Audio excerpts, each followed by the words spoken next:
मुझे उनकी बात का यकीन करना ही नहीं चाहिए था। उससे कई ज्यादा अफसोस माफी मांगना चाहता हूँ। मुझे इस बात पर हो रहा है कि मैंने तुम जैसे बुज़दिल अब तक एक दूसरे को ब्लेम करेंगे आप दोनों।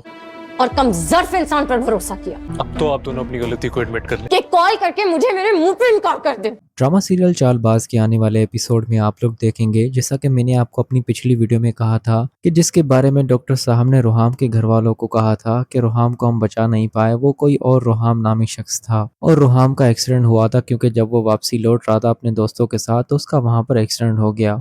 लेकिन शुक्र है कि रोहाम को कुछ हुआ नहीं, बस छोटा सा एक्सीडेंट हुआ है और वो बहुत जल्द रिकवर होकर बिल्कुल ठीक होकर अपने घर वापस चला जाएगा। अभी तो रोहाम की कंडीशन कुछ बेहतर हुई है, अभी वो हॉस्पिटल में है और सभी घर वाले उसका भरपूर ख्याल रख रहे हैं। अगले दिन जैसे ही रोहाम को उसके घर वाले हॉस्पिटल देखने चले आएंगे तो आशिर, असद और ईशल भी वहां पर मौजूद होंगे। ईशल पहले से ही उन सभी के लिए बाहर से नाश्ता लेकर आएगी और सभी लोग उसका दिया हुआ नाश्ता भी खा चुके होंगे, लेकिन इस बात के बारे में आयजा को नहीं मालूम होगा और आयजा अपने हिसाब से सभी के लिए नाश्ता लेकर आएगी। लेकिन जैसे ही वो हॉस्पिटल जाएगी तो वहां पर जाकर वो आशिर से कहेगी मैं तुम दोनों भाइयों के लिए नाश्ता लेकर आई हूँ, लेकिन आशिर कहेगा भाभी हमने तो नाश्ता कर लिया है, जिस पर आयजा कहेगी मैंने सोचा कि सब मिलकर हम नाश्ता करेंगे। इसी बात पर ईशर आयजा से कहती है कि भाभी आप नाश्ता करेंगी, लेकिन ईशर कहेगी नहीं मैं नाश्ता नहीं करूंगी। तो ईशल कहेगी असद भाई तो करेंगे, जिस पर आयजा गुस्से से उसे जवाब देगी असद भी नहीं करेगा और थोड़ी देर के बाद गुस्से से उसे दोबारा जवाब देगी असर बायत का नहीं खाता। असल में आयजा ईशल की मर्जी बिल्कुल भी नहीं चलाने देती और ना ही उसकी आदत किसी के अंदर डालने देती है, क्योंकि अगर ईशल की आदत सबको लग गई तो जो कुछ आयजा करना चाहती है उसका सारा प्लान फेल हो जाएगा और वो ईशल को अपनी मुट्ठी में बंद करके रखना चाहती है, जिस तरह आशिर, असद और रोहाम को उसने अपनी मुट्ठी में बंद कर रखा है। लेकिन ईशल उसका रवैया पहचान जाएगी और इसी रवैये के बारे में वो आशिर से बात भी करेगी कि मुझे ईशल भाभी कुछ ठीक नहीं लगती, उन्हें पता नहीं क्यों मेरी चीजों से काफी मसला होता रहता है, मैं तुम्हारे लिए कुछ भी करती हूँ या तुम्हारे भाई के लिए भी कोई भी चीज मैं करती हूँ तो उन्हें पता नहीं क्यों तकलीफ होने लगती है। मुझे तो लगता है कि ईशल भाभी कोई जेलसी करती है मुझसे कि मैं तुम्हारा ख्याल ना रखूं। ये अंदाजा ईशल का बिल्कुल ठीक होगा, लेकिन आशिर उसकी ये गलत फहमी समझकर उससे कहेगा कि तुम गलत सोच रही हो, ऐसा बिल्कुल भी नहीं है। जिस तरह तुम मेरा ख्याल रखना चाहती हो उसी तरह आयजा भाभी भी मेरा ख्याल रखना चाहती है। ये बात सुनकर ईशल को काफी तकलीफ होगी कि मैं तुम्हारी होने वाली बीवी बनने जा रही हूँ और तुम्हारा ख्याल की जिम्मेदारी अब मेरे ऊपर है। लेकिन आशिर की जबान पर बस हर वक्त आयजा का नाम होगा और उसका नाम बार बार ईशल सुनकर उसे भी तकलीफ होने लगेगी कि अभी से ही आशिर आयजा कितने करीब है, तो जब मैं शादी करके जाऊंगी तो पता नहीं क्या कुछ होगा, क्योंकि ईशल काफी प्रैक्टिकल सोचती है और वो जल्दबाजी में कोई भी ऐसा फैसला नहीं करती। अब दोस्तों आने वाले एपिसोड में होप सो रोहाम की तबीयत बिल्कुल ठीक हो जाए और वो सही सलामत अपने घर पर चला जाए।